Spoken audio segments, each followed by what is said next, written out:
మన గురించి మనం ఏర్పరచుకున్న అభిప్రాయాలు మనం కాదు. మన గురించి ఇతరులు చెప్పినయన్నీ మననెవరైతే పెంచారో వాళ్ళకి మన పట్ల వాళ్ళకి ఏ ఒపీనియన్ కలిగిందో ఆ ఒపీనియన్‌ని మనకు చెప్తారు. అమ్మకి మీ పట్ల కలిగిన అభిప్రాయాన్ని, మీ ఫాదర్‌కి మీ పట్ల కలిగిన అభిప్రాయాన్ని, మీ చుట్టూ ఉన్న సమాజం మీకు గురించి వాళ్ళకి ఏమనిపించిందో అది మీకు చెప్తూ ఉంటారు. అదే మనం అనుకుంటాం. పెరిగి పెద్దయిన తర్వాత కూడా జీవితాంతం ఆ నమ్మకాలతోటి పెరుగుతాం. దాంతో మనకి మనం అర్థం కాము. ఇప్పుడు మీరు ఒకసారి చెప్పండి నాకు, మీరు మంచివాళ్ళా? చెడ్డవాళ్ళా? మీరు గొప్పవాళ్ళా? సామాన్యులా? యావరేజా? పైపైన కాకుండా మీ లోపలే చెప్పుకోండి. మన గురించి మనం ఏర్పరచుకున్న అభిప్రాయం బయట ఏం చేస్తామంటే, ఏదైతే అందరూ మనల్ని అంగీకరిస్తారో దాన్ని మన దగ్గర ఉన్నా లేకపోయినా అది ఉన్నట్టు చూపిస్తాం. ఏదైతే సమాజం అంగీకరించదో అది మన లోపల అణచి ఉంచుతాం. ఇదే సమస్య. మన లోపల ఏదైతే ఉండకూడదో దాన్ని మనం లోపల ఉంచుతాం. ఎందుకంటే అది బయటికి చూపిస్తే బాగోదు. కోపం ఉండకూడదన్నారు, ఆ కోపాన్ని లోపల అణచి ఉంచుతావు. కోరిక ఉండకూడదన్నారు, కోరికను లోపల ఉంచుతావు. అలా ఉండకూడదన్నారు, ఇలా ఉండకూడదన్నారు. ఉండకూడని ఎన్నో చెప్పారు. అవి ఉన్నాయి. అంచేత మనకేమనిపిస్తుందంటే ఇవన్నీ ఉన్నాయి కాబట్టి నేనంత పెర్ఫెక్ట్ కాదు అనిపిస్తుంది. మన గురించి మనకి ఏమనిపిస్తుంది, లోతుగా డీప్గా చూస్తే ఏదో సర్దుకున్నాం. చాలా విషయాల్లో సర్దుకుని ఒకలాంటి లేయర్స్ వేసుకుని మేనేజ్ చేస్తూ వస్తాం. లోపల చూసుకోవడానికి మనకు కూడా కొంచెం చికాగ్గానే ఉంటుంది. ఇప్పుడు నేను ఇందాక మొదలుపెట్టినప్పుడు 2 విషయాలు మనం కానీ ఫోకస్ చేసి దాని పట్ల అవేర్నెస్ని కలిగించుకుంటే మనం చాలా విషయాల్ని లైఫ్లో ఉన్న గొప్ప అద్భుతాన్ని అనుభవించగలుగుతాం. ఒకటి భయం మనకున్న అడ్డంకి, 2 గిల్ట్ ఆత్మన్యూనతాభావం. నేను సరిగా లేను, నేనంత కరెక్ట్ కాదు, నేను తప్పు చేశాను, నేను అలా చేసి ఉండవలసింది కాదు, నేను తీసుకున్న నిర్ణయం నా కొంప ముంచింది అని మనం గతం మీ చిన్నప్పటి నుంచి ఈరోజు వరకు ఎన్నో అంశాలు మీకు అలా అనిపించేలాగా మన అందరికీ జీవితాల్లో ఎన్నో జరిగినాయి. కాబట్టి నేను అలా అనుకోలేదు, అలా చేసి ఉండవలసింది కాదు, నాలో ఇది ఉంది, నాలో ఈ దోషం ఉంది, నాలో ఈ లోపం ఉంది, ఇది ఎలా బయటికి రావాలో నాకు తెలియడం లేదు. కోపం ఉండకూడదని తెలుసు, నాకు కోపం వస్తుంది. సహనం ఉండాలని తెలుసు, నాకు సహనం ఉండడం లేదు. నన్ను సరిగా ఉండనీయట్లేదు చుట్టూ ఉన్న సమాజం. అదే నేను సరిగా లేను. టోటల్ ఓవరాల్గా లోపల చూస్తే మన పట్ల మనకున్న భావన ఏదో అదే మన లైఫ్. యద్భావం తద్భవతి. నీ గురించి నువ్వేమనుకుంటున్నావో అదే నీ జీవితంలో సత్యం. ఈ క్షణపు నీ భావనే రేపటి నీ ఫ్యూచర్. పెద్ద సమస్య ఏంటంటే మనం చాలా భయాలు ఆధారంగా ఉన్న రూల్స్ ఉన్న సమాజంలో జీవిస్తున్నాం.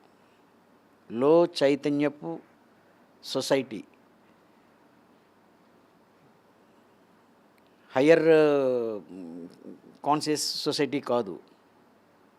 ఇప్పటికీ ఆటవిక సూత్రాలే ఉన్నాయి ఈ సమాజంలో.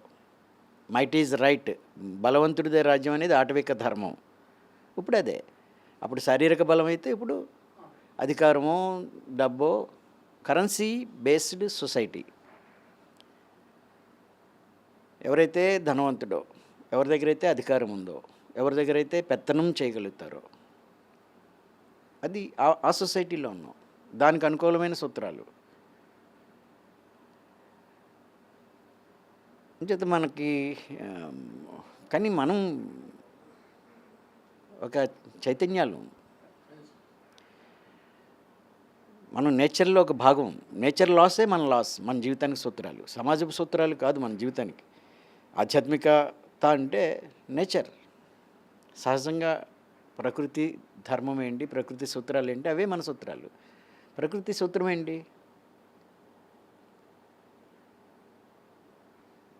లైఫ్ సూత్రం ఏంటి? పోనీ ప్రకృతి నేచురల్ లైఫ్ లా ఏంటంటే నువ్వేమిస్తావో దాన్ని పొందుతావు. ఇది లా, ఇది సూత్రం, ఇది principle. What you give out you get back. ఏమిస్తున్నాము అంటే మనం ఎంతసేపు డబ్బు ఇచ్చామా, లేకపోతే అదేదో ఇచ్చామా, దానం చేసామా, అదేదో చేసామా, ఫిజికల్గా చేసే విషయాలు అనుకుంటాం. బట్ ఇన్నర్ నీ ఫీలింగ్ ఏంటో అదే నీ నుంచి వెళ్ళేది. బాగా గుర్తుపెట్టుకోవాల్సింది ఏంటంటే మనం ఏం ఆలోచించామో అది పొందాం, మనం ఏం ఫీల్ అయ్యామో అది పొందుతాం. నీ లైఫ్లో ఇప్పటివరకు జరుగుతున్న అన్నీ నీ ఫీలింగే క్రియేట్ చేస్తుంది. చాలామంది పొరపాటుగా అనుకునేది ఏంటంటే మన ఆలోచనలతోటి మనం సృష్టించుకుంటున్నాం అంటాం. ఆలోచనలు అందరి బాగా చేయాలని అనుకుంటారు. ఫీలింగ్, నీ ఫీలింగ్ ఏంటో అదే నీకు ఆ సిచ్యువేషన్ని అట్రాక్ట్ చేస్తుంది. నువ్వేమి ఫీల్ అవుతున్నావో, ఏ ప్రోగ్రామ్ని ట్యూన్ చేసుకున్నావో ఆ ప్రోగ్రామే నీ దగ్గర నీ టీవీలో టెలికాస్ట్ అయినట్టు. నువ్వు స్టార్ స్పోర్ట్స్ పెట్టుకుంటే స్టార్ స్పోర్ట్సే వస్తుంది.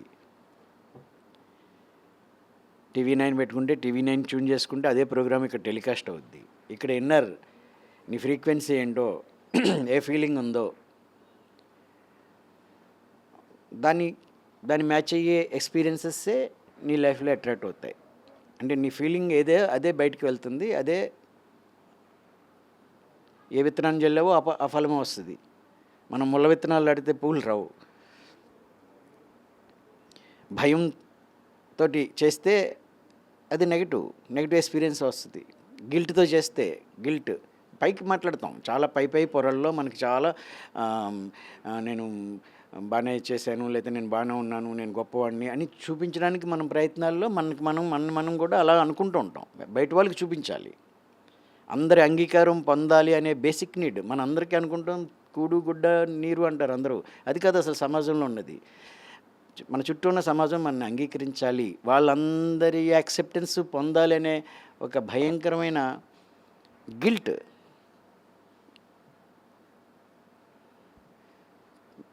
అమ్మ తను అన్నట్టు ఉంటేనే నాకు కావాల్సింది ఇస్తుంది. చిన్నప్పటి నుంచి అలా పెంచుతారు కదా, మనం అలా పెరిగాం, మనం అలాగే పెంచుతాం. నేను చెప్పిన మాట వింటే వాడు మంచివాడు, చెప్పిన మాట వినకపోతే బ్యాడ్ అనిపించుకోకూడదు. కాబట్టి గుడ్ అనిపించుకోవడం కోసం ప్రయత్నం చేయడం మొదలుపెట్టి అలా మన ఒరిజినల్ నేచర్ ఏదో మనకు తెలియకుండా పోయింది.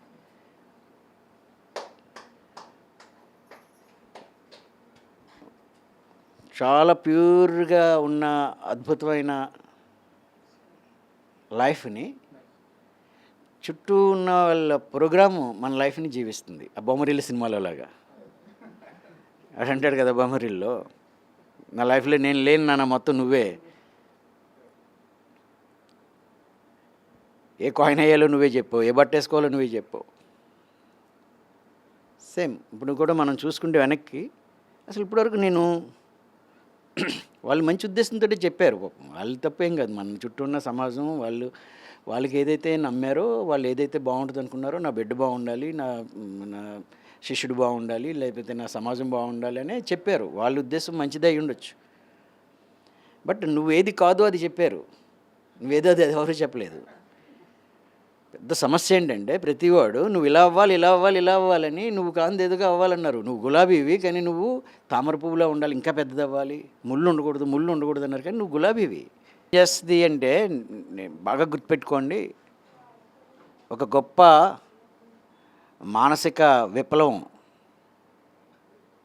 తిరుగుబాటు కాదు, ఎవరి మీద నెగిటివ్ కాదు, ఇది కంప్లీట్. ఒకసారి గట్టిగా క్లాప్స్ కొడదాం ఎమ్మెల్యే గారికి. చాలా బిజీ టైంలో, చాలా బిజీ టైం, చాలా వాల్యుబుల్ టైం వారిది. ఈ టైంలో వారు ఇక్కడ రావడం చాలా సంతోషం. అయ్యా మాది పిరమిడ్ స్పిరిచువల్ సొసైటీస్ మీరు వినే ఉంటారు. కట్టాల్లో మాకు ఒక పెద్ద పిరమిడ్ ఉంది. ఏసియాలోనే బిగ్గెస్ట్ ధ్యాన మందిరం. ఒకేసారి 7,000-8,000 మంది కూర్చొని ధ్యానం చేసే ధ్యాన మందిరం. మెయిన్ కాన్సెప్ట్ అందరికీ ధ్యానం తెలియాలి, మెడిటేషన్ మోస్ట్ ఎసెన్షియల్. అది అందరికీ ఉచితంగా ధ్యాన శిక్షణ శిబిరాలు మొత్తం అన్ని రాష్ట్రాల్లో, దేశమంతా, విదేశాల్లో కూడా మా కేంద్రాలు ఉన్నాయి. ఏ రకమైన ఫీజు ఉండదు, ఫ్రీ మెడిటేషన్. రెండవది మెయిన్ అందరూ వెజిటేరియన్స్ కావాలి, హింస ఉండకూడదు. ఈ రెండే విషయాలు, ఇంతకు మించి ఇంకేమీ నియమాలు ఉండవు. పత్రిజీ అయితే ఈ డెంటల్ క్లినిక్ ఏంటి, మెడిటేషన్ ఏంటి అంటే కనుక I'm totally doing service to the community in what ever way I can do. So ఏంటిదంటే 2015లో అమ్మకి రోడ్ యాక్సిడెంట్ అయితే, సో మమ్మీకి రోడ్ యాక్సిడెంట్ అయితే శ్రీ కేవి రమణాచారి గారు, హరీష్ అన్న కలిసి అక్కడ మమ్మీకి 1 మంత్ సిఎంఆర్ఎఫ్ ఫండ్ ద్వారా ఒక 8 లక్షలు పెట్టి తన లైఫ్ సేవ్ చేశారు. తను 6 సంవత్సరాలు బతికి ఎంతోమందికి సేవ చేసింది. రైతులకి ఆర్గానిక్ ఫార్మింగ్ గురించి కావచ్చు, సేంద్రియ వ్యవసాయం గురించి, గో ఆధారిత వ్యవసాయం గురించి తను ఎమ్మెల్యేగా కంటెస్ట్ చేసి సికింద్రాబాద్ నుంచి 9 and 14, మళ్ళీ తను స్కూల్స్లో, కాలేజెస్లో, ఎన్సీసీలో, జైల్స్లో అందరికీ ధ్యానం చెప్పడం అనమాట. ఈ ధ్యానం ఎందుకు అంటే nowadays there is lot of stress, there lot of things happening in the community, but as a social responsibility meditation అందరికీ ఒక లైఫ్ స్టైల్లో ఒక హ్యాబిట్ అవ్వడం వల్ల lot of stress we can overcome, as well as there are lot of diseases which are caused due to stress. It is a predisposing factor. అది ఒక్కటే కాకుండా మన లైఫ్ స్టైల్ చేంజెస్లో కనుక అది ఇంక్లూడ్ చేసుకున్నట్టయితే బిహేవియర్ అనేది మారుతుంది. ఫస్ట్ థింగ్, స్కూల్స్లో, కాలేజెస్లో ఎంతో మనకు నేర్పిస్తారు, but it has to come from within. So అదే నేను డెంటల్ క్యాంప్స్ చేస్తూ పిల్లలకి స్కూల్స్లో, కాలేజెస్లో ధ్యానం చెప్తున్నాను. So this is what I'm doing from Smiles Oral Health Foundation, and I'm very thankful you have given your time and 2 words on Smiles. అందరికీ నమస్కారం. చాలా సంతోషం, ఈరోజు అనుకోకుండా మిమ్మల్ని అందరూ కలుసుకోవడం చాలా ఆనందంగా ఉంది. ఇక్కడ అందరూ కూడా మెడిటేటర్స్. మరి ఇంతకుముందే పెద్దలు ధ్యానం యొక్క ప్రాముఖ్యత గురించి, దాని యొక్క లాభాల గురించి, తద్వారా జీవితంలో ఏ రకంగా మనం ఆనందంగా ఉండొచ్చు, 10 మందిని ఆనందం చేయవచ్చు, అంత వారు కూడా సంతోషపరచవచ్చు అనే మాటలు చాలా స్పష్టంగా, చాలా బాగా చెప్పారు. ఇంతకుముందు డాక్టర్ సౌమ్య గారు ఇప్పుడే స్మైల్ ఫౌండేషన్ ద్వారా తన యొక్క ఉద్దేశం త్వరగా అమ్మగారిని స్ఫూర్తిగా తీసుకొని సమాజ సేవకి మనకు ముందుకు వచ్చే అనేక సామాజిక కార్యక్రమాలు, మరి అటు విద్యార్థులని అదేవిధంగా అనేక మంది వృత్తిలో ఉన్నటువంటి అనేక మందిని కూడా చైతన్యపరచడానికి వారు చేస్తున్న ప్రయత్నాన్ని నేను మనస్ఫూర్తిగా అభినందిస్తా ఉన్నాను. ఇదే యొక్క స్ఫూర్తిని ముందుకు కొనసాగాలి. తప్పకుండా మా వంతు సహాయ సహకారాలు ఖచ్చితంగా ఎల్లప్పుడూ మీకు ఉంటాయి అని చెప్పేసి కూడా నేను సందర్భంగా మనవి చేసుకుంటూ, మరి చాలా సంతోషం ఇక్కడికి వచ్చి మిమ్మల్ని అందరినీ కలుసుకున్నందుకు కూడా చాలా ఆనందంగా ఉంది. నేను కూడా మెడిటేటర్నే, ఖచ్చితంగా నేను కూడా 10 minutes ఖచ్చితంగా మెడిటేషన్ చేస్తాను. నేను కూడా పత్రిజీ గారి యొక్క క్లాసెస్ కానీ అవన్నీ కూడా నేను విన్నాను. వారి యొక్క వారి దగ్గర ఉన్న శిష్యుడు కూడా నాకు యోగా ట్రైనర్గా ఉండే కాబట్టి వారి కొన్ని సూక్తులు, వారి యొక్క కొన్ని సిద్ధాంతాలు అన్నీ కూడా కొన్ని అలవాటు పరుచుకొని నేను కూడా ప్రాక్టీస్ చేస్తున్న సంగతి మీ అందరితో చెప్పడానికి సంతోషిస్తూ, మేము అందరినీ కలుసుకున్నందుకు చాలా సంతోషంగా ఉందని చెప్పి అందరికీ కూడా మరొకసారి నమస్కారాలు తెలియజేసుకుంటూ సెలవుసుకుంటాను. Thank you. ఎందుకులే అమ్మాయి ఇవన్నీ. Thank you so much, Anna, for coming here. You are an inspiration to many of us.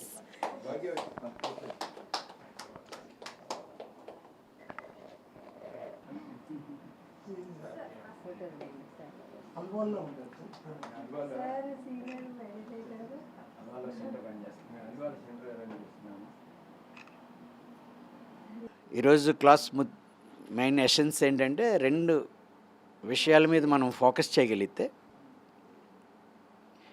Himalaya శిఖరాల మీద ఉండవలసిన మానవ చైతన్యం ఎక్కడో లోయల్లో ఉంది.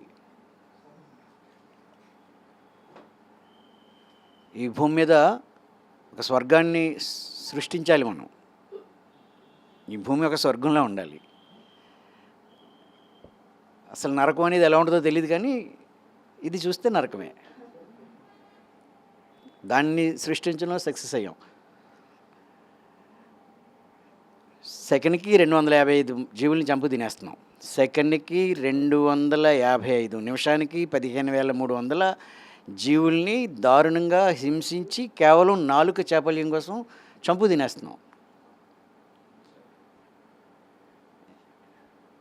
ఇది ఒక్కటి చాలు మనిషి ఎంత లోగా ఉన్నాడో అని, ఎంత లో చైతన్యంతో ఉన్నామో అని.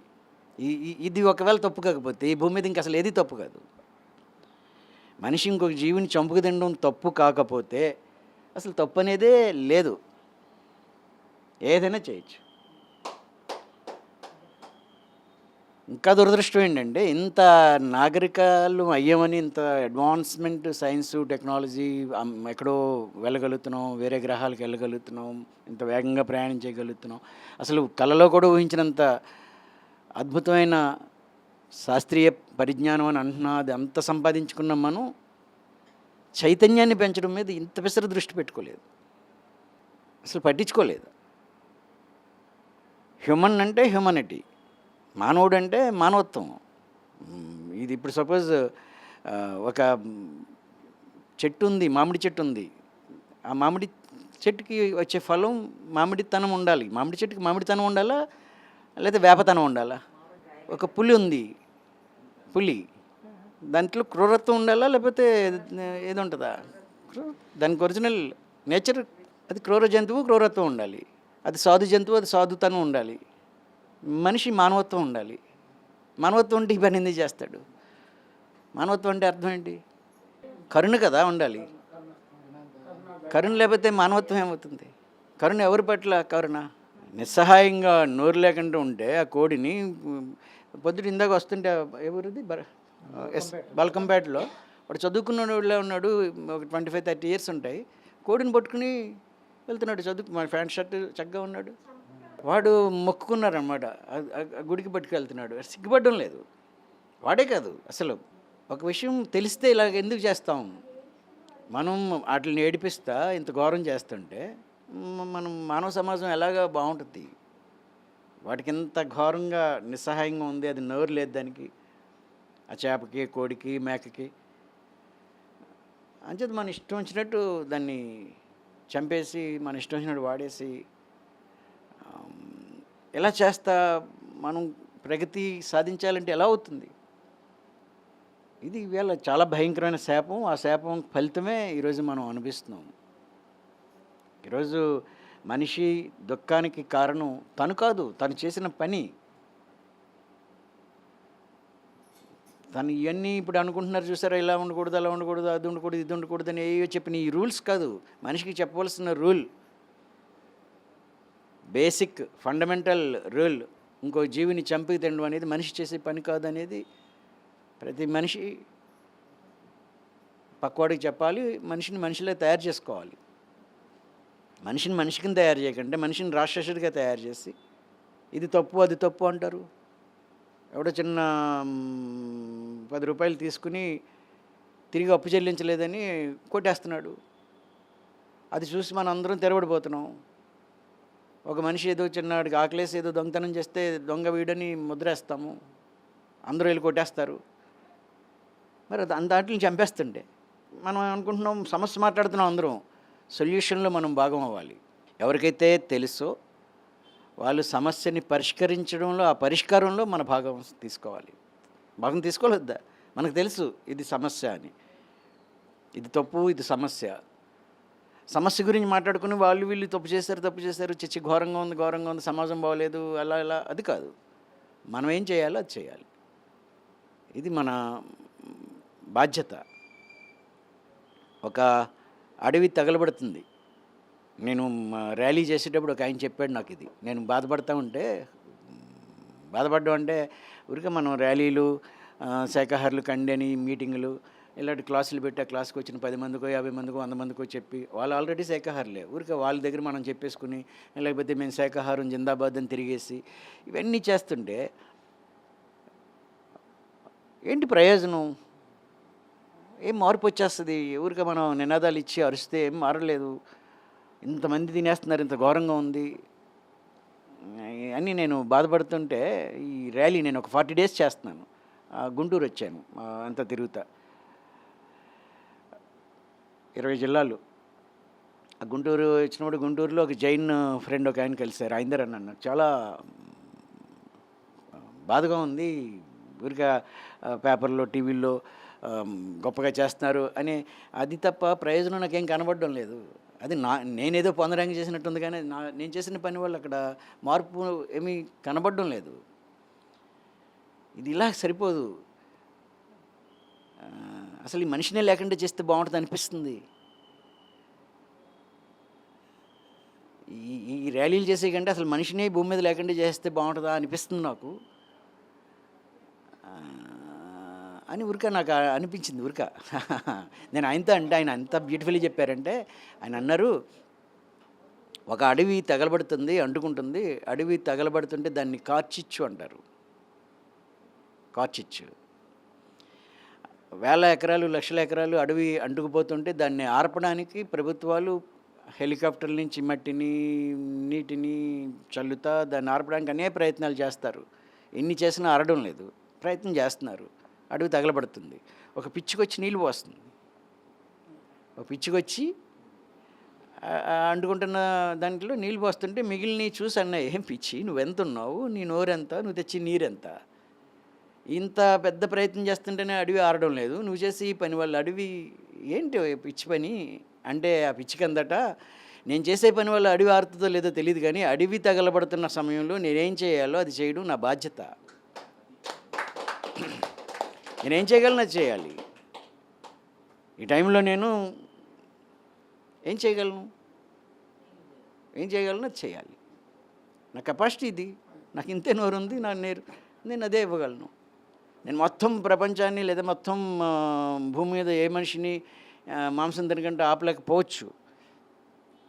బట్ మన కెపాసిటీ ఏంటో మన బాధ్యత మనం చేయాలి కదా. మన పక్కవాడికి చెప్పాలి, పక్కింట్లో చెప్పాలి, వాళ్ళు ఏమనుకుంటారో. అందుకే పత్రిక గారు కర్నూలులో ఒక ఎంపీ, ఒక ఎమ్మెల్యే కూర్చుని ఉండగా, ఎప్పుడో 99 ఆ టైంలో ఎమ్మెల్యే, ఎంపీ కూడా ఉన్నాం మీటింగ్లో. మాంసం మానేయాలన్నారు ఎంపీని. ప్రయత్నం చేస్తాను.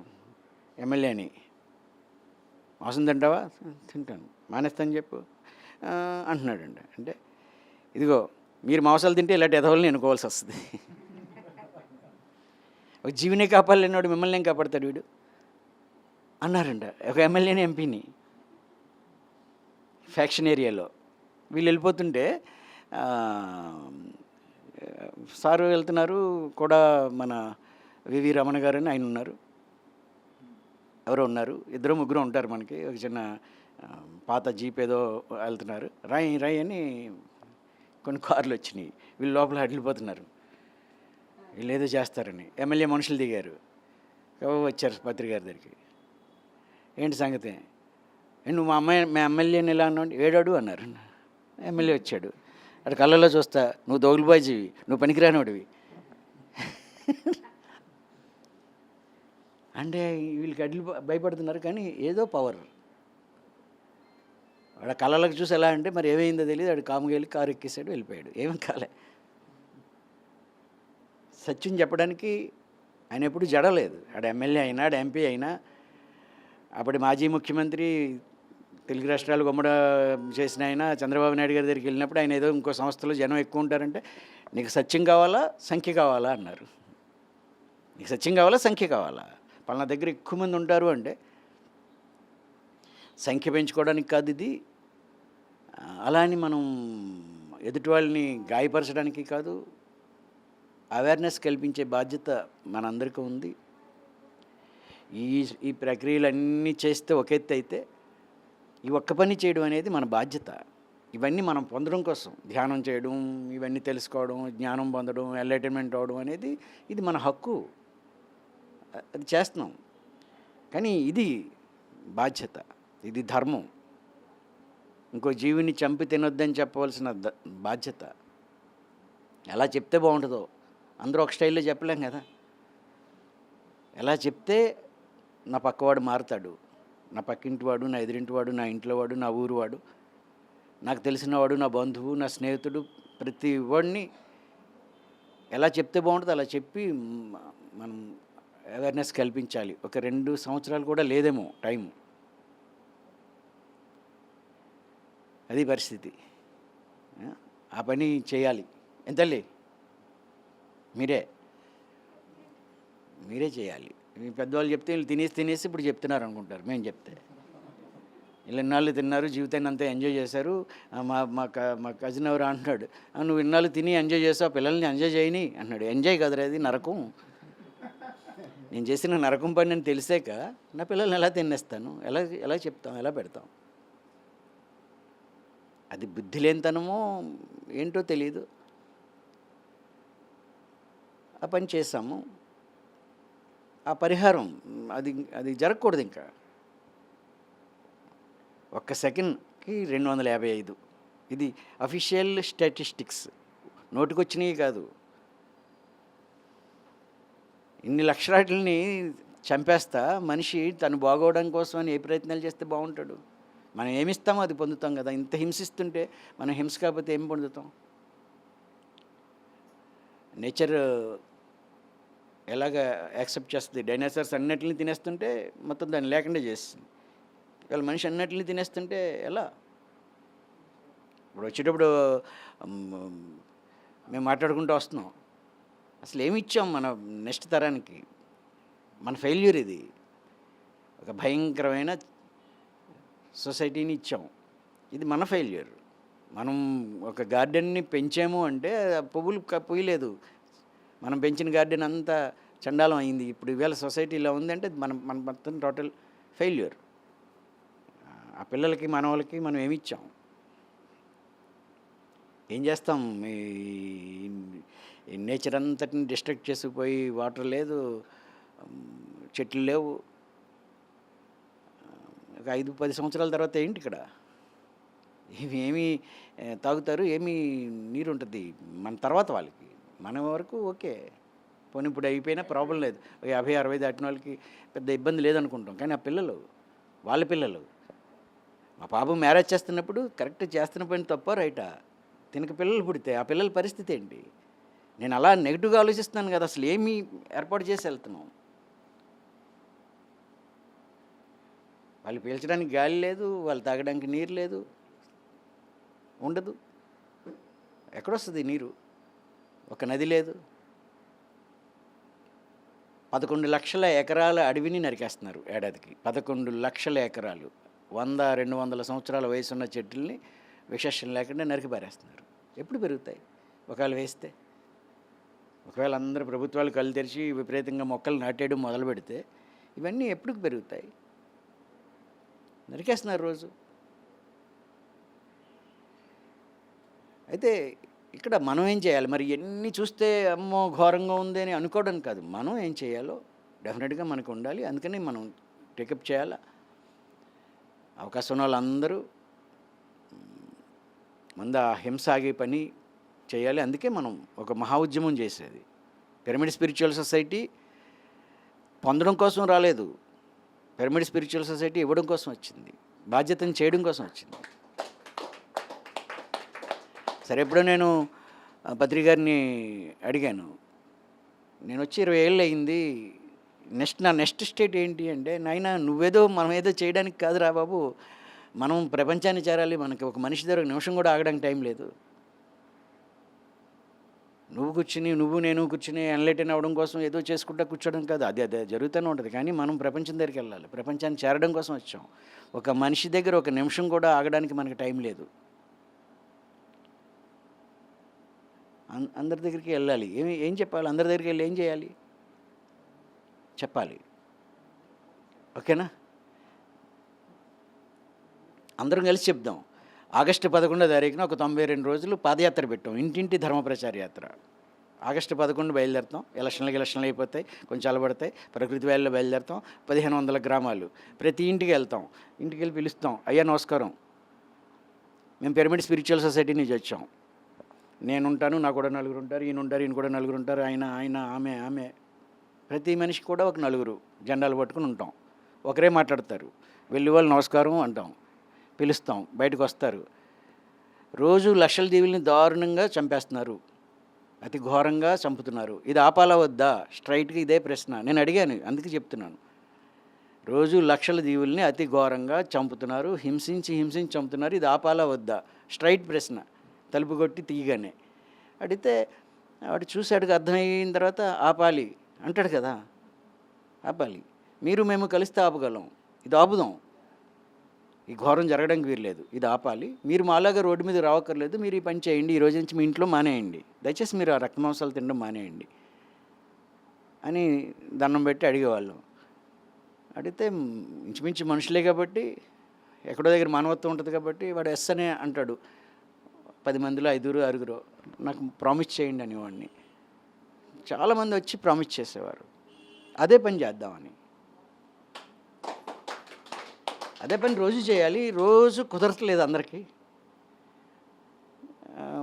కానీ సంవత్సరంలో ఒక 2 నెలల్లో 3 నెలల్లో ఒక ఉద్యమంలాగా ఒక పెద్ద ఉద్యమం చేస్తే మిగిలిన వాళ్ళు కూడా ఎవరి పని వాళ్ళు ఎవరి గ్రామాన్ని వాళ్ళు వెళ్ళి ప్రతి ఇంటికి వెళ్ళి ఒక 10 మంది 20 మంది అంటే ఒకటే ఇద్దరు తిరుగుతుంటే ఏదో అనుకుంటారు. కానీ ఒక 500-600 మంది నడిచెళ్తా పాదయాత్ర చేస్తా 2 రాష్ట్రాలు తిరుగుతా వెళ్తే ఒక ఒక గట్టి వస్తుంది, ఒక హై ఎనర్జీ ఆపరేట్ అవుద్ది. అవతల మనిషిలో వాడు డెఫినెట్గా ఈ హై దగ్గర లో డెఫినెట్గా చూస్తుంది, వింటుంది. అది చేద్దాం. ఆగస్టు 11 నుంచి నవంబర్ 11 పత్రిజీ బర్త్డే వరకు 92 రోజులు ప్రకృతి వ్యాలీ అరకు దగ్గర మొదలుపెట్టి కొటాల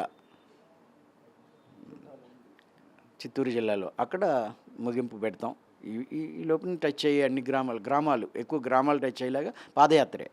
మాకు కూడా వెహికల్స్ ఉంటాయి, వాటి మీద వంట మన సామాన్లు బట్టలు ఇట్లు ఎటువంటి ఎన్ని వెళ్తే టెంట్లు అన్నీ ఉంటాయి. మన వంటలు మనకే ఉంటాయి. ముందు వెళ్ళి వాళ్ళు వంట చేస్తారు, అక్కడ పెడతారు. ఈ నడిచి వెళ్ళి చేసి వచ్చేవాళ్ళు అక్కడికి వచ్చే టైంలో భోజనం చేస్తారు. నైట్ ఎక్కడో ఏ బడో గుడో స్కూల్స్ ఉంటాయి, టెంట్స్ ఉంటాయి. హ్యాపీగా అన్నీ అరేంజ్ చేసుకుంటే ఎవరి మీదకి వెళ్ళి ఎవరి దగ్గర ఇంతమందికి ఆశ్రయం ఎవరిస్తారు. కనీసం 200-300 మంది మాతో కూడా ఉండేవాళ్ళు ఉంటారు. మిగిలిన వాళ్ళు అక్కడ ఏ ప్రాంతం వాళ్ళు ఆ ప్రాంతంలో యాడ్ అవుతారు. అలా చేద్దామా? అది తప్పకుండా ఆ యాత్రలోనా ఇప్పుడు యాత్రలో ఎలాగో వస్తాం, అలవాలు ఏముంది యాత్రలో మరి అది తిరుగుతాం. ఈ లోపుని మీరందరూ ఎవరైతే అవకాశం ఉందో వాళ్ళు కొంచెం అందులో జాయిన్ అవ్వండి. అన్ని రకాలుగా సహాయం కావాలా, మనుషులు కావాలి. మనం ఒక 2 లక్షల బుక్స్ కొడుతున్నాం, బుక్స్ తయారు చేస్తున్నాం. వాడికి ఇస్తాం. చిన్న పుస్తకం ఎంతో కాదు, 8 నుంచి 10 రూపాయలు పడుతుంది. ఒక బుక్ ఇస్తాం. ఇంకా ఒక ఆలోచన ఉంది, వీలైతే మొక్కలు కూడా ఇవ్వాలని. చూద్దాం అది మరి అవుతుందో ఎలా అవుతుందో చూడాలి. ఇదివరకు మాత్రం నేను ఒక 18 రోజులు మొక్క ఇస్తా, ప్రతి ఇంటికి వెళ్ళి ఒక మొక్క ఇస్తా, ఒక పాంప్లెట్ ఇస్తా, ఈ మాట చెప్పి వచ్చేవాళ్ళం. వ్యాన్లో మొక్కలు ఉండేవి, మొక్కలు ఇచ్చేవాళ్ళం. వాళ్ళు పెంచగలిగిన వాళ్ళకి ప్రతి ఇంట్లో ఒక మొక్క ఇచ్చి ప్రతి ఊర్లో క్యాప్ అన్నిటికంటే కూడా మెయిన్ మనం సెపరేట్ అనేది భావన కలగకూడదు, అక్కర్లేదు. క్యాప్ అది ఓకే పెట్టుకుంటే అది పెద్ద రూల్ ఏం కాదు. మెయిన్ థింగ్ మనం చెప్పే మెసేజ్ ఇంపార్టెంట్. మన ప్రదర్శన కోసం కాదు, అవతల వాళ్ళు మార్పు తేవడానికి ఏం చేయాలి. మనం ఎంత పెద్ద బలంతో వెళ్తున్నాము, మనం ఎంత గొప్పగా చేసేసాము, ఈ నాన్ సెన్స్ దానికి సంబంధించిన 1% కూడా అక్కర్లేదు. ఓన్లీ థింగ్ అక్కడ చేరాలి, ఆ మనిషి మారాలి, వాడి దగ్గర ప్రామిస్ తీసుకోవాలి. మారుతారా లేదా ఇలా చేస్తే? ఏమో నేను అలాగనే ఏజెన్సీలో పనిచేసేటప్పుడు మానిటరింగ్ పోయి అయ్యే టోపీలు ఎత్తుకొని పోయి పెట్టుకునేవాళ్ళు, ప్రతి వాళ్ళు అడిగేవాళ్ళు. అంటే ఎలా చేయాలనేది అప్పుడు అర్థం అయ్యేది కాదు. ఇదైతే నన్ను అడిగేవాళ్ళు ఇదేంటి ఏమైంది. అట్లా దాదాపు 6 జిల్లాలు తిరిగాను. అది చేద్దాం. ఈ పని మీద కొంచెం కనీసం వారానికి 1 రోజు 2 రోజులు మీరు పెట్టుకుని ఇక శాఖాహార ర్యాలీలు రోడ్డు మీద తిరగడం అది అయిపోయింది. ఆ ఫేజ్ ర్యాలీల్లో ఎవరు మార్పు రారు, ర్యాలీ చేసినంతట్లో మార్పు రాదు. రోడ్డు మీద జిందాబాద్ జిందాబాద్, శాఖాహారం జిందాబాద్, పత్రి గారికి జై, పిరమిడ్లు కట్టాలి, ఇవి దీనివల్ల ఏం మార్పు రాదు. ఎనర్జీ మీరు అంత ఎనర్జీని మనిషిని వెళ్ళి చేరడానికి పెడితే ఎంత బాగుంటుందో అది నా ఉద్దేశం. పిరమిడ్ స్పిరిచువల్ సొసైటీలో పిరమిడ్ మాస్టర్లు మనం చేయవలసిన పని మనుషులను చేరాలి. వేళ మీరు ఇంతమంది ఉన్నారు కదా, మీరు అందరూ శాఖాహారులే కదా. మీరు ర్యాలీల్లో చూసి మారారా, ఎవరైనా చెప్తే మారారా? నేను మొత్తం ఈ 2 రాష్ట్రాలు పత్రిజీ చైతన్య జ్యోతి పట్టుకుని నేను 40 రోజులు తిరిగాను. నేను ప్రతి చోట అడిగాను. అందరిని అడిగినప్పుడు ఇదే అడిగేవాడిని, ఇందులో ఎవరైనా పాంప్లెట్లు చూసి ర్యాలీల్లో ర్యాలీ చేసినందుకు ఇప్పుడు మీరు ఈ ఊర్లో ఇక్కడెక్కడో సికింద్రాబాద్లో శాఖాహార ర్యాలీ చేస్తారు. దేనికోసం చేస్తున్నారు? శాఖాహారులు అవ్వాలనే ఉద్దేశంతో. కానీ మీరు ర్యాలీ వాళ్ళు ఎవరు కానప్పుడు ఎందుకు మీరు ర్యాలీ చేయాలి? మీరు వెళ్ళండి ఇంటికి. అవునా కదా? ర్యాలీ వాళ్ళు మారిన వాళ్ళు నాకు 2 రాష్ట్రాల్లో ఒకడు కూడా కనబడలేదు. మా దగ్గర ఉన్నారు సార్. అల్వాలో నేను 10 ఏళ్ళుగా చూస్తున్నా. 5,000 కరపత్రం ఇస్తే 10 మంది మా దగ్గర వచ్చి చెప్తారు, కరపత్రం చూసి వచ్చినావు, చాలా మార్పు కరపత్రం చూసి వచ్చారేమో. తప్పనిసరి వస్తున్నారు. కరపత్రం చూసి మారామని వాళ్ళు చెప్పారు, కానీ వాళ్ళకి అంతకుముందే ఎవరో చెప్పిన మాట. ఇప్పుడు మీరు రాయి పెట్టి 10 సార్లు కొట్టితే పగలలేదు, కానీ ఒకసారి కొట్టగానే అది పగిలింది. ఆ 9 దెబ్బలు అంతకుముందు పడినవి ఏవో ఉన్నాయి అతని దగ్గర. అలాంటిది ఎక్కడ రేర్. మీరు 10 ఏళ్ళ నుంచి చేస్తున్నారు, 10 మంది మారారంటున్నారు. 10 రోజులు చేయండి. ప్రతి సంవత్సరం చేస్తున్నాను. మీరు ఆ స్టైల్ వదిలేయండి సార్. నేను చెప్పేది అర్థం చేసుకోండి.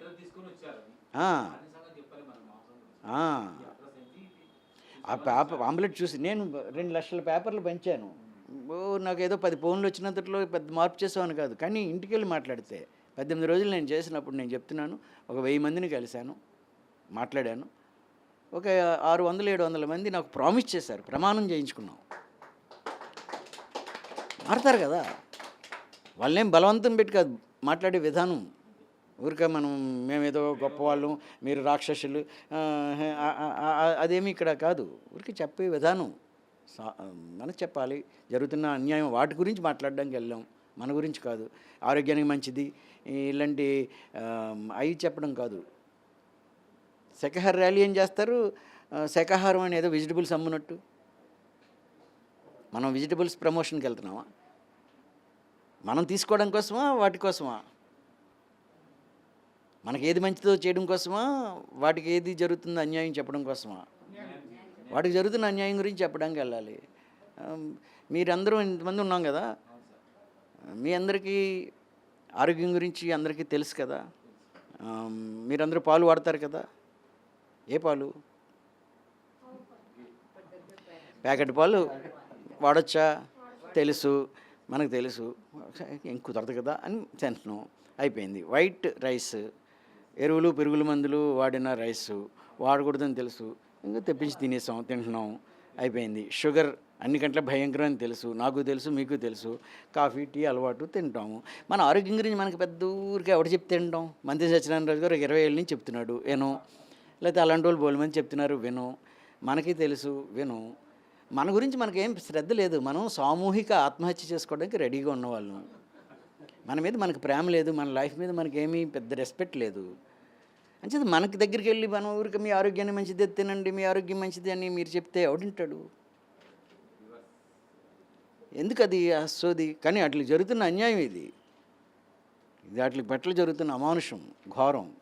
దీని గురించి చెప్పాలి. ఇది చేస్తున్నది తప్పు ఓపెన్ కాదు, కొంచెం అవేర్నెస్తో చేస్తే ఫలితం వస్తుంది.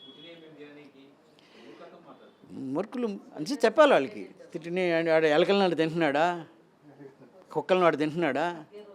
మరి ఇవన్నీ తినేస్తాడా? పోనీ తినేమనండి. అవి మన కోసం పుట్టినవి, లేకపోతే అవి మనం తినకపోతే పెరిగిపోతాయి. ఇప్పుడు రెండవ పాయింట్, మనం మళ్ళీ ఈ సబ్జెక్ట్లోకి వస్తే, రెండోది మన ఇన్నర్గా మన పట్ల ఏర్పడిన అభిప్రాయాన్ని ఒకసారి చెక్ చేసుకోవడం. అలాని మిమ్మల్ని సమర్థించుకోవడం, విమర్శించడం కాదు. ఒక విషయం స్పష్టంగా మనకు అర్థం అవ్వాలి, ఒక ప్రిన్సిపల్ అందరికీ తెలియాలి. మీరు ఎందుకు వచ్చారు, మీ లైఫ్ పర్పస్ ఏంటి అంటే, మనందరం ఇప్పుడు మిమ్మల్ని అడిగినా మీరందరూ నేనేదో ధ్యానం చేయడానికి, లేకపోతే నేనేదో అయిపోవడానికి అంటాం. మీ పర్పస్ నీలాగా నువ్వు జీవించడానికి, నువ్వు ఏదోగా అయిపోవడానికి కాదు. అర్థమవుతుందా? మీరు ఏ స్వభావాలతో ఉన్నారో ఆ స్వభావాలని పండించుకోవడం కోసం, మీరు ఏ క్వాలిటీస్ ఉన్నాయో ఆ క్వాలిటీస్ని ఎక్సర్సైజ్ చేయడం కోసం, మీరు ఎక్స్పీరియన్స్ కోసం ఇక్కడికి వస్తారు. మీరు ఎలాంటి అనుభవాలు పొందాలో అలాంటి స్వభావాలతో వచ్చారు. ఈ లైఫ్ నేను ఎందుకు నా లైఫ్ పర్పస్ ఏంటంటే, నేను ఏ అనుభవాలు పొందాలనుకున్నానో అలాంటి స్వభావాలు ఇచ్చే అమ్మ నాన్నల్ని ఎంచుకుని నేను వస్తాను. ఎవరైనా ఆత్మ పదార్థం ఎలాంటి ఎక్స్పీరియన్సెస్ కావాలనుకుందో అలాంటి అనుభవాలు, అలాంటి స్వభావాలు ఇచ్చే అమ్మ నాన్నల్ని ఎంచుకుని ఈ భూమి మీదకి వస్తుంది. ఆ స్వభావాలతో మనం వస్తాం. అలాంటి ప్రదేశం, అలాంటి ప్రాంతం, స్త్రీగా, పురుషుడిగా, ఇంకోలా అన్నీ మన ఎంపిక, సోల్ ఎజెండా. ఆ ఎక్స్పీరియన్సెస్ని క్రియేట్ చేసుకుంటావు. ఆ అనుభవం ద్వారానే నువ్వు ఎవాల్వ్ అవుతావు. అర్థమవుతుందా? అందుకని మీరు ఏం చేశారో ఇది తప్పు ఒప్పు అని బయట వాళ్ళు చెప్పడానికి రాంగ్. అది ఎవరి ఎక్స్పీరియన్స్ పొందడానికి వచ్చారో ఆ పనులు మీరు చేస్తారు. ఇది బయట వాళ్ళు ఇలా చేయకూడదు, అలా చేయాలి అని చెప్పడం అనేది రాంగ్. మీరు ఏ అనుభవం పొందడానికి వచ్చారో నాకేం తెలుసు. బట్ కామన్గా కొన్ని ఒకరికొకరు హాని కలిగించుకోకూడదు కాబట్టి, ఒక సమాజంలో ఉన్నాం కాబట్టి కొన్ని రూల్స్ తప్పనిసరిగా ఉంటాయి. మన బుద్ధితో, మన అవగాహనతో మనం దాన్ని ఎలాగా ఇతరులకి హాని కలగకుండా, మనకి హాని కలగకుండా మన ధర్మాన్ని మనం ఎలా నిర్వర్తించాలని ఆ విశేషణ మనం కలిగించుకోవడం కోసమే మనకి ఈ మెడిటేషన్, లేకపోతే మన గురించి మనం తెలుసుకోవడం. మనని మనం తెలుసుకోవడం అంటే అది అర్థం అదే. నీ గురించి నీకు తెలియాలి. నీ క్వాలిటీస్ ఏంటి. ఒక బలం నీలో ఉంది, ఒక బలహీనత నీలో ఉంటుంది. ఒక పాజిటివ్ నీలో ఉందంటే దాని సమానమైన నెగిటివ్ నీలో ఉంటుంది. పరస్పర విరుద్ధమైన లేకుండా ఈ సృష్టిలో ఏమీ ఉండదు. అర్థమవుతుందా? ఒక హై క్వాలిటీ నీలో, ఒక పాజిటివ్ క్వాలిటీ నీలో ఉంటే దానికి సమానమైన బలహీనత కూడా నీలో ఉంటుంది. మనం ఏం చేస్తాము, నాలో ఈ బలహీనత ఉంది కాబట్టి నేను పనికిరాను అనుకోవద్దు. ఆ బలహీనతని నువ్వు ద్వేషించినంతకాలం, ఆ బలహీనత గురించి నువ్వు నీ అపార్థం చేసుకున్నంతకాలం, అది బలహీనత బలం రెండు కాదు యాక్చువల్గా. అవి మనలో ఉన్న విత్తన రూపంలో ఉన్న శక్తులు. మనం అవేర్నెస్ కల్పించుకుంటే అది ట్రాన్స్ఫార్మ్ అవుతుంది. బొగ్గు వజ్రంగా మారినట్టు, గొంగళి పురుగు సీతాకోక చిలుకైనట్టు కోపం కరుణగా మారుతుంది, ట్రాన్స్ఫార్మ్ అవుతుంది. మారడం అంటే ఏంటి? విత్తనం మొక్క ఫలించి పుష్పాన్ని ఇవ్వడం. కోపం ఫలిస్తే అది కరుణ అవుతుంది. కోపాన్ని ద్వేషించి, కోపాన్ని అణిచి, కోపం ఉండకూడదు అని అది నెగిటివ్ అంటే అది నెగిటివ్ అలాగే ఉండిపోయింది. దాని మీద నీకు అవేర్నెస్ కలిగితే అది కరుణ అవుతుంది. కోపమే కరుణగా రూపాంతరం చెందుద్ది, కామమే ప్రేమగా రూపాంతరం చెందుద్ది. మీరు కోపాన్ని లేకుండా చేయండి, కరుణ ఉండదు. లేకుండా చేయడం అనేది అసహ్యమైన పని. మనలో ఏముందో దాన్ని అర్థం చేసుకోవడం, దాని పట్ల మనం దాన్ని పాజిటివ్గా ట్రాన్స్ఫార్మ్ చేసుకోవడం, దాని పట్ల అవేర్నెస్ కలిగితే అది హయ్యర్ ఫ్రీక్వెన్సీకి వెళ్తుంది. పాజిటివ్ అంటే హై ఫ్రీక్వెన్సీకి వెళ్తుంది. అందుకని మనని మనం అపార్థం చేసుకోవద్దు, ఇతరుల గురించి అపార్థం చేసుకోవద్దు, అలానే మనని మనం సమర్థించుకుంటూ ఉండిపోవద్దు. ఏ స్వభావం నీకు బాధిస్తుందో, నీ లక్ష్యానికి అడ్డంకిగా ఉందో దాని పట్ల ఎరుగుని కలిగించి దాన్ని పండించుకో, శ్రద్ధ పెట్టు. ఓకేనా? కొంచెం శ్రద్ధ పెట్టండి. ఊరిక లేబుల్స్ వేసేసుకోకండి. నేను మంచివాడిని, నేను చెడ్డవాడిని, నాది ఇంతే, నాకు ఇంతే, నా కోపం ఇంతే అని ఒక ఫిక్స్డ్ ఏమి ఉండదు. ప్రతి క్షణం మార్పు ఉంది. ఒక లేబుల్ పెట్టేసి ఇంకా ఇది ఇంతే అని ఇది మనం స్థిరంగా ఉండిపోయే ఏదో పదార్థం కాదు. ఇది చైతన్యం. ఇది నిరంతరం మార్పు జరుగుతుంది. వాడు ఇంతే, వాడు మారడు, ఆయన అంతే మారడు. నేను 50 ఏళ్ళ నుంచి చూస్తున్నాను, ఆయనలో ఏ మార్పు లేదు. 30 ఏళ్ళ నుంచి నేను ట్రై చేస్తున్నాను, నాలో ఏ మార్పు లేదు. ఇది ఎందుకు ఉంటుంది? మార్పు లేకపోవడం ఏంటి? అంచేత అసలు ఈ కాంక్రీట్ చేంజ్ అనేది నిరంతరం ఉంది. నువ్వు ఒప్పుకున్నా లేకపోయినా, నీకు గ్రహించినా లేకపోయినా అవేర్నెస్లో లేదు. నీకు అవేర్నెస్ లేదంతే. అంటే దయచేసి మనం ఈ 2 విషయాల మీద దృష్టి పెడదాం. ఒకటి ఫియర్, 2 గిల్ట్, అపరాధ భావన, తప్పు చేశాను, సరిగా లేను అనే భావన. ఈ రెండిటి నుంచి బయటికి రావడానికి చాలా చక్కటి మార్గం ఉంది. దాని మీద అవగాహన కలిగించుకోవడం. అందుకే చక్కటి బుక్స్ ఉన్నాయి, చదవండి. మంచి పుస్తకాలు. You can heal your life. ఇక మీ జీవితం మీ చేతుల్లో. చదివారా? నువ్వు చదివానా? You can heal your life.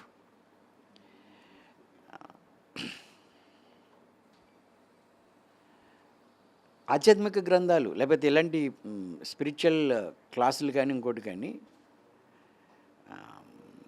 Mathematics లాగా చదవకూడదు. ఒకసారి చదివితే అయిపోయింది కాదు. ఎందుకు మనం భగవద్గీత రోజు చదువుతారు? ఎందుకు ఎప్పుడూ అది చదువుతారు, పారాయణం చేస్తారు? ఎందుకని అంటే ఇప్పుడు చదువుతున్నప్పుడు నీ మూడ్, నిన్న నువ్వు చదివినప్పుడు నీ మూడ్, నీ స్థితి, నీ కెమిస్ట్రీ, నీ ఇన్నర్ ఫీలింగ్స్, అప్పుడు నువ్వు ప్రశాంతంగా ఉండుంటావు. పొద్దుట ఒకలా ఉండుంటారు, మధ్యాహ్నం ఒకలా ఉంటారు, సాయంత్రం ఒకలా ఉంటారు, ఇంకో దగ్గర ఒకలా ఉంటారు. మీకు జరిగిన సంఘటనలు బట్టి మనం అనేక రకాలుగా ఉంటాం. అప్పుడు మనం చదువుతున్నప్పుడు ఆ విషయాల్లో రహస్యాలు మనకు అర్థం అవ్వవు. ఎన్నోసార్లు చదివినప్పుడు ఎన్నో రకాల అర్థమవుతాయి. అందుకే ఒక యోగి ఆత్మకథ ఎన్నిసార్లు చదివినా మీకు ఎన్నో మీనింగ్స్ ఉంటాయి. భగవద్గీత ఎన్నిసార్లు చదివినా మీకు ఎన్నో ఉంటాయి. అంటే అందుకని దానికి కొంచెం హృదయంతో చదవాలి. అట్లీస్ట్ ఎన్నోసార్లు చదవడం అనే దానికంటే కూడా ఊరిక ఏబిసిడి అని చదువుకుంటూ పోకుండా ఆ పాయింట్ మీద కొంచెం ధ్యానం చేయడం. మీకు నచ్చిన పాయింట్ ఉంటే దాని మీద కొంచెంసేపు ధ్యానం చేయడం. ఏ అంశం మీకు నచ్చిందో, ఏ పాయింట్ మీకు నచ్చిందో అలా ఆ బుక్స్ చదవాలి. మంచి ఆధ్యాత్మిక గ్రంథాలు తల్లి ప్రతిసారి ఈ మాట పెట్టినప్పుడు ఎవరైనా బుక్స్ పెట్టి వాళ్ళు ఉంటే చూడండి సార్. ఈ క్లాసులు జరుగుతున్నప్పుడు బుక్స్ కూడా ఎవరైనా ఉండాలి. సేల్స్ మీరు పిఎంసీ ఇదే ఇక్కడ 1 డే క్లాసులు ఏ అవుతుంటే కొంచెం పెద్ద క్లాసులు అవుతుంటే కొన్ని బుక్స్ పెట్టుకోవడం లేదా ఆ పుస్తకాలు తెప్పించుకోవడం చేయండి. బుక్స్ ఉండాలి ఇంట్లో. సార్ అన్నీ సమకూరుస్తుంది అనేది నాకు ప్రతిసారి అర్థమవుతుంది. కానీ అది నిన్నటి ఎక్స్పీరియన్స్ కూడా యాక్చువల్లీ. ఎందుకంటే వితిన్ షార్ట్ నోటీస్ మనము రాయ్ జగపతిరావు సార్ వస్తున్నారంటే నేను అసలు మొత్తము లహరికి చెప్పాను, నేను అది చేద్దాం ఇది చేద్దాం అంటే. సో ఇది ఫస్ట్ వర్క్షాప్ మనం ఇక్కడ. అమ్మున్నప్పుడు విరివిగా చేసేది. అప్పుడు కుటుంబ పరిస్థితులు బాధ్యతలు ఉంటాయి అనేది నాకు తెలియదు. కానీ ఇప్పుడు నాకు ఒక బాబు ఉన్నాక ఒక మహిళ ఎంత సమయం వెచ్చించాలి అనేది నాకు ఇప్పుడు అర్థమవుతుంది. అందరికంటే బిజియెస్ట్ పర్సన్ మహిళనే. ఎందుకంటే తనకి ఇల్లు ఉంటుంది, ఒక ఫ్యామిలీ ఉంటుంది, పిల్లలు. మరి సమాజానికి కూడా ఎంతోమంది మహిళలు, ఎంతోమంది గొప్ప గొప్ప వాళ్ళందరూ చేస్తేనే దినదిన అభివృద్ధి అన్నది జరుగుతుంది.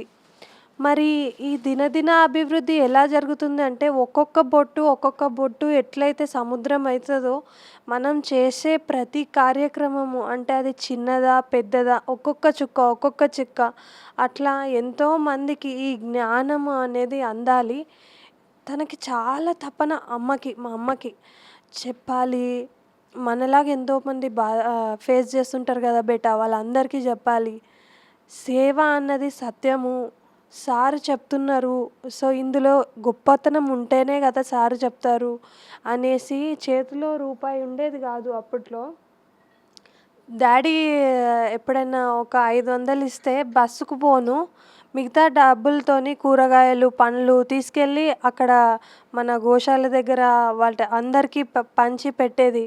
అంటే మేము ఇంట్లో షాక్ అయ్యేవాళ్ళం, ఎట్లా ఈమె ఈ నేచర్ ఏంటి, ఇలా చేయడం ఏంటి, అంటే అది ఎంతవరకు మనల్ని తీసుకెళ్తుంది అని. Same cycle now I'm there. అంటే అమ్మతోనే అడుగులేయడం వేరు, అమ్మతోనే అనుభూతి తీసుకోవడం వేరు. మళ్ళీ నేచర్ నేను అదే దారిలో నడుస్తున్నాను అంటే నేను కూడా సత్యంలో ఉండాలని కోరుకుంటున్నాను. ప్రతి మహిళకి కూడా ఇది అవసరము. ఎన్నో ఆటుపోట్లు, ఎన్నో బాధలు, ఎన్నో బాధ్యతలు. అంటే మనం పెద్దదనుకుంటే పెద్దగా అవుతుంది, చిన్నగా అనుకుంటే చిన్నగా అవుతుంది. కానీ ఈ ఆధ్యాత్మిక మార్గంలో మనము ఈ జ్ఞానం లేకపోతే గనక మనము సముద్రం అనే ఒడ్డుకి మనం చేరుకోలేము. ధ్యానము మానసికంగా లోతుల్లో ఉన్న బాధ, ఎదుటి మనిషితో మనం పంచుకోలేనటువంటి బాధ కూడా ధ్యానంలో చిన్న బిందువులాగా బయటకు వచ్చి మనకి వెళ్ళిపోతుంది. అనంతమైన జ్ఞానము, పుస్తకాలు చదివితే వచ్చే జ్ఞానము మనకి బాగా అఖండ ధ్యానము. చాలా గంటల సేపు ధ్యానం చేసేది. 8 గంటలు 10 గంటలు. పొద్దున మాకు ఇంత వంట చేసి పెట్టేసి ధ్యానంలో కూర్చునేది. అలా అలా చేస్తూ చేస్తూ చేస్తూ వచ్చింది. సార్కి మళ్ళీ నా నా 8th 9th మంత్ డెలివరీ టైంలో కోవిడ్లో లాక్డౌన్లో ముని అక్క రమ్మన్నది. టీచ్ సెట్ ఎక్కడో మిస్ప్లేస్ అయింది, మళ్ళీ నువ్వు రా సౌమ్య అంటే ఇంత పొట్ట స్టీరింగ్కి తగిలేదు నాకు. అలా డ్రైవ్ చేసుకుంటూ 5 సార్లు వెళ్ళేసి వచ్చేదాన్ని శివమ్స్ రోడ్డుకి. అంటే ఒక్కొక్క అనుభూతి, అంటే ఒక్కొక్క ఎక్స్పీరియన్స్ లైఫ్ ముందుకు తీసుకెళ్తుంది. మరి ధ్యానంలో ఆ బేబీ కనిపించడం ఏంటి, నాకు బేబీ అట్లా పుట్టింది, మళ్ళీ బాబు అలా పుట్టాడు, నాకు ధ్యానం కనిపించింది ఆ బాబు. అంటే నేను ఇదివరకు అనుకునేదాన్ని విజన్స్ ఉంటాయా, విజన్స్ ఎలా వస్తాయి, మరి నాకు అంటే నాకు ఎప్పుడు కూడా థాట్ పవర్ పనిచేస్తుంది. అంటే ప్రతి ఒక్కరికి ఒక్కొక్క ఎక్స్పీరియన్స్ ఉంటుంది, అందరికీ ఒకే ఎక్స్పీరియన్స్ ఉండాలని లేదు. మన ఆత్మస్థితితో పాటు మనం ఎదుగుతూ ఉంటే మనకి అనుభవాలు దాని తగ్గట్టు వస్తూ ఉంటాయి. సో నేను 15 సంవత్సరాల నుంచే నేను ధ్యానం చేసి అప్పటి నుంచే నేను జ్ఞానం తీసుకుంటూ, సార్ ఎక్కడికి వెళ్తే అక్కడికి వెళ్ళేవాళ్ళము. ఓయూలో క్లాస్ ఉందంటే అక్కడికి వెళ్ళేవాళ్ళం, వన్నెస్ మెడిటేషన్ అంటే ఎన్సీసీలో చేసేవాళ్ళము, మహబూబ్ కాలేజ్లో క్లాస్. అంటే ఆ టైంలో నాకు అసలు నా మైండ్ ఏంటి, నా స్టేటస్ ఏంటి, నేను ఏం చదువుకుంటున్నా, నేను అందరికీ ఏం చెప్పాలనుకుంటున్నా అనలైజ్ చేస్తే గనక నీకు తెలిసింది నువ్వు నలుగురికి పంచుతున్నావు, నీకు పెంచబడుతుంది అంతే. అది సార్ చెప్పారు, ప్రాక్టికల్గా మనకి ఇంప్లిమెంటేషన్ అవుతుంది. సో అన్ని వస్తువులు ఇలా సమకూరుతాయి అన్నమాట. అంటే మనము ఎప్పుడైతే నిష్కల్మషంగా ఒకటి మంచి జరగాలి అన్న ఆలోచన ఉంటే, నాకు లహరి రావడము, నేను చెయ్యాలని ఉంది కానీ ఇటు 2 o'clock వరకే టైము క్లినిక్, ఇంటికి వెళ్తే బాబు ఉంటాడు, మళ్ళీ సాయంత్రం ఇంకో క్లినిక్, మళ్ళీ తర్వాత ఇంటికి వెళ్ళాలి. కానీ చెయ్యాలన్న తపన ఉండింది స్ట్రాంగ్గా. అది మేనిఫెస్టేషన్ చూడండి నాకు ఎట్లా జరుగుతుంది, అలా జరిగిపోతుంది. అంటే చేయి పట్టుకొని మనల్ని నా జీవితంలో ఎప్పుడు డ్యాన్స్ అనేది నేను చేయలేదు. మా అమ్మకి చిన్నప్పుడు కోరిక ఉండే, బెటర్ నేను నీకు నేర్పించాలని. తర్వాత ఆ bonding, mother and daughter bonding ఎట్లుంటుందంటే, అమ్మ బాడీ వెకేట్ చేసినాక మనం ఎంత ఆధ్యాత్మికతలో ఉన్నా ఒక్కొక్కసారి ఏదన్నా పంచుకోవాలి, ఏదన్నా చెప్పాలనిపిస్తే ఫోన్ ఇలా వెళ్ళిపోయేది, కానీ ఏం చేయాలో అర్థమయ్యేది కాదు. అప్పుడు ఒకరోజు బాగా ఏడుస్తూ ఉంటే, ఎందుకు ఈ కన్నీళ్ళు ఇట్లా వస్తున్నాయి, నేను ఎందుకు దీన్ని వేస్ట్ చేస్తున్నా. మా మమ్మీ ఎప్పుడు చెప్పేది, ప్రామిస్ తీసుకునేది, నువ్వు ఎప్పుడు ఏడవద్దు బేటా, నువ్వు లీడర్ లాగా ఉండాలి, నువ్వు 100 మందికి సపోర్ట్గా ఉండాలి అని చెప్పేది. ఒకరోజు నేను అట్లా వెళ్తుంటే ఒక ఇన్స్టిట్యూట్ అట్లా కనిపిస్తే వాళ్ళు ఇట్లా నేర్పిస్తారంటే నేను వెళ్తే అప్పుడప్పుడు నేర్చుకున్న ఇది నేను వరల్డ్ రికార్డ్ అష్టలక్ష్మి స్తోత్రం 8 నిమిషాలు ఐస్ పైన, అది కూడా కూచిపూడి చేశాను. అంటే మనం తలవాలంతే, ఒక్క అడుగు ముందుకేస్తే విశ్వం మనల్ని 100 అడుగులు ముందుకు తీసుకెళ్తుంది. That is the power of positivity. So మంచి అనేది ఎంత పెంచుతామో చెడు దాని అంతలో అదే తొలగిపోతుంది. సో ఈ సమాజానికి కావాల్సింది పిరమిడ్ మాస్టర్లే, ఓన్లీ అండ్ ఓన్లీ పిరమిడ్ మాస్టర్లు. వాళ్ళ దగ్గర అనంతమైన జ్ఞానము, ప్రతి ఒక్కరి దగ్గర డబ్బులు కాదు, డబ్బులకి మించి కావాల్సినంత జ్ఞానము ప్రతి మాస్టర్ దగ్గర ఉంటుంది. అనుభవాలు ఎన్నో, కొన్ని కోట్లు. కానీ మరి ఇంత చక్కటి అవకాశం ఈరోజు మనం చేసుకొని ఇలా మళ్ళీ సికింద్రాబాద్లో అందరికీ ధ్యానం అందాలి, ఇదొక కేంద్రం, ఇక్కడికి వస్తే సికింద్రాబాద్కి మా పద్మమ్మ లేదు అనే ఆ ఆలోచన కూడా ఉండొద్దు. మరి అందరము చక్కగా రావాలి, ధ్యానం చేసుకోవాలి, ఎంతో మంచి ఇంకా పెంచబడాలి. సో ఇది నేను కోరుకుంటున్నది. This is the first workshop. Thank you so much sir. అలా గొప్ప తల్లి గొప్ప బిడ్డలే వస్తారు.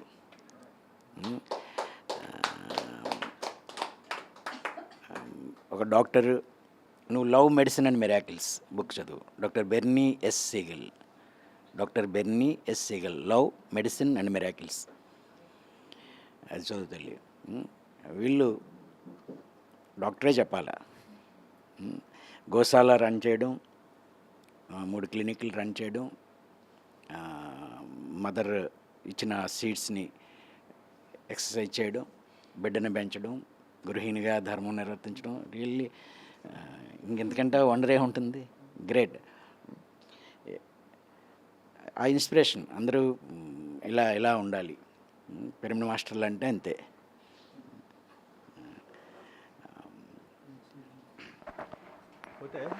ఈరోజు క్లాసు చాలా బాగుంది. గజపతి రాజుతో నాకు గతంలో కూడా మేమంతా ట్రెక్కింగ్కి వెళ్ళాము. అదేవిధంగా ఇప్పుడు నేను మూడు పిరమిడ్లు కట్టాను. ఆ పిరమిడ్లు అక్కడ టెంపుల్స్ దగ్గర కడితే ఎలా ఉంది, అక్కడ ప్రకృతి ఎలా ఉంది దాన్ని గమనించాను. తర్వాత సిటీలో మా ఇంటి మీద కట్టాను. మూడో పిరమిడ్ ఊళ్ళో కట్టాను. అంటే ఊళ్ళో కూడా చాలా పిరమిడ్లు ఉన్నాయి.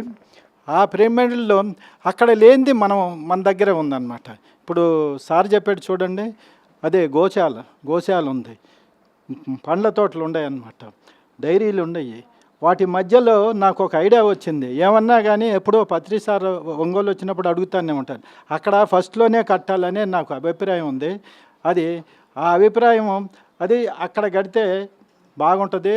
అది మామిడి తోట ఉండేది. ఆ మామిడి తోటలో మా బిల్డింగ్ ఒకటి ఉండేది. ఆ బిల్డింగ్ 30 సంవత్సరాల క్రితం మా మదర్ కట్టింది. సార్ చూసి మా మదరు సుట్టుడిల్లు అనే ఒకటి కట్టిందనమాట. మీరు ఇప్పుడు చూశారు. ఆ సుట్టుడిల్లు 30 సంవత్సరాల నాడే కట్టింది.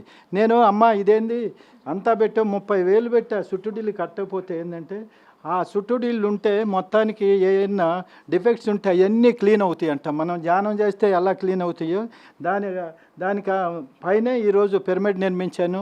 ప్రకృతికి అనుకూలంగా అన్నీ ఉన్నాయి కాబట్టి అది సక్సెస్ అవుద్ది అనుకున్నాను. పోతే నేను కట్టంలోనే అది ఎవరు చూస్తారు ఏంది అని ప్రశ్నలు వచ్చినాయి. నేను కంప్లీట్ చేశాను.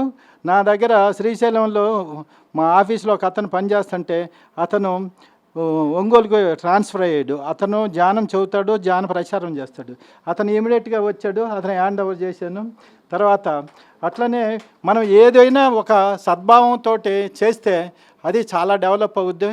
ఇప్పుడు ఆ తోట కూడా కంప్లీట్గా చేశాను, ఇంకా బాగా చేస్తాను. అక్కడికి వస్తే సగం ధ్యానం వచ్చినట్టు అనమాట. ఇంకా అందువల్ల అలాంటి ప్రదేశాన్ని నేను ఎన్నుకున్నానంటే నిజంగా ఈ 3 పిరమిడ్లు పూర్వజన్మ సుకృతం కాబట్టి నేను చేయగలిగానని అనుకుంటున్నాను. ఈరోజు ఈ క్లాసుకి గజపతిరాజు, అదేవిధంగా ఈ పాప కూడా డాక్టరు నాకు ఇప్పుడే పరిచయం. మా డాక్టరు మా వైఫ్ చెప్తూ ఉంటారు అక్కడ కూడా. కాబట్టి దీనికి వచ్చినందుకు చాలా ఆనందంగా ఉంది. Thank you. సో మీరు అందరూ వచ్చినందుకు థ్యాంక్ యూ సో మచ్. ఎలా ఉందండి క్లాస్? యాక్చువల్గా నేను అడగకూడదు ఈ క్వశ్చన్. ఎలా అయినా సార్ క్లాస్ అంటే బాగానే ఉంటుంది డిఫాల్ట్గా. అద్భుతంగా ఉంది ఈరోజు సార్. ఈరోజు నాకు పర్సనల్గా ఎంతో క్లారిటీ వచ్చింది లైఫ్ పట్ల, ఎలా డీల్ చేయాలి సిచ్యువేషన్స్ పట్ల. సో ప్రతి ఒక్కరికి అది అవసరము, వయసుతో సంబంధం లేకుండా. So thank you so much sir. Me sessions మళ్ళీ ఇక్కడ జరగాలని మళ్ళీ అండ్ ఎమ్మెల్యే గారు కూడా రావడం, దట్ ఈస్ అండ్ సో అలాగే మరి గురుస్థాన్కి మీరు అందరు రావాల్సిందిగా కోరుతున్నాము. గురుస్థాన్ ఎస్ఆర్ నగర్ సెంటర్ అండి. సో దాని ద్వారా మనకి ఎవ్రీ మంత్ 21 days క్లాసెస్ అనేవి జరుగుతూ ఉంటాయి. మరి ఎంతోమంది స్టూడెంట్స్, మరి అక్కడ ఉన్న స్టూడెంట్స్ అందరు ఎంప్లాయ్మెంట్కి వెళ్తున్న వాళ్ళు కానివ్వండి, లేకపోతే ఏం కోర్సెస్ చేసే వాళ్ళు కానీ వస్తారు. సో ఎస్ఆర్ నగర్లో మనం ధ్యానం చెప్తే వాళ్ళు వరల్డ్ మొత్తం వెళ్ళి మరి ఎంతో అద్భుతంగా అక్కడ వాళ్ళు డెవలప్ చేస్తారు. సో ఎస్ఆర్ నగర్లో గురుప్రసాదం ఉంటుంది. సో మీరు ఎప్పుడు వచ్చినా ఎస్ఆర్ నగర్కి చుట్టుపక్కల ప్రాంతాలకి ఎస్ఆర్ నగర్ వచ్చి గురుస్థాన్లో చక్కగా మెడిటేషన్ చేయాలని, అండ్ అక్కడి నుంచి కూడా ఎన్నో వర్క్షాప్స్, సప్తాహాలు కూడా జరుగుతున్నాయి. సో దాని అందరికీ మనమందరం కలిసి ధ్యాన జగత్, శాకాహార జగత్ చేయాలని మరి సార్ చెప్పినట్టు మనందరి యొక్క చెయ్యి దానిలో ఉండాలని కోరుతున్నాము. అండ్ ప్రకృతి వ్యాలీ సార్, నేను వచ్చాను, మీకు గుర్తుందో లేదో, ఎంతో అద్భుతంగా మరి ప్రకృతి వ్యాలీ అక్కడ మనం ఉంటే చుట్టూ మొత్తం కొండలే, అసలు ఫోన్స్ పనిచేయవు. అంటే మనతో మనం ఉన్నాము, ఆ సమయంలో ఉంటాము. సో నేచర్ మనము వేరే కాదు, నేచరే మనము అని తెలుసుకున్న ప్లేస్ ప్రకృతి వ్యాలీ. సో ఎంతో అద్భుతంగా అసలు 11 days పెట్టడము, మేము ఎంతో ఎంజాయ్ చేసాము. సో అండ్ సమ్మర్ క్యాంప్ అనేది కూడా ఉంది. సో ఆ సమ్మర్ క్యాంప్కి మీరు అందరూ డెఫినెట్గా, అది కంపల్సరీగా వెళ్ళాల్సిన ప్లేస్ అనమాట. నేను ఒక్కదాన్ని నాగేంద్ర గారు వాళ్ళతో వచ్చాను. నేను మమ్మీకి వచ్చాక చెప్పాను, నేను నాన్న వెళ్ళాము, నువ్వు వెళ్ళలేదు, నువ్వు చాలా మిస్ అయ్యావు, ఆ ప్లేస్ చూడాల్సిన ప్లేస్ అని. అక్కడ ఇల్లులు కూడా పిరమిడ్స్తో ఉన్నాయి, ఎంతో అద్భుతంగా ఉంది. డెఫినెట్గా అందరూ వెళ్ళాల్సిందిగా కోరుకుంటున్నాను. Thank you so much sir, మీ ప్రెజెన్స్ చాలా ఈ సెంటర్కి చాలా వెలుగునిచ్చింది. Thank you so much. Yeah, and thank you so much Soumya garu and Srinivas గారు, అంకుల్. యా,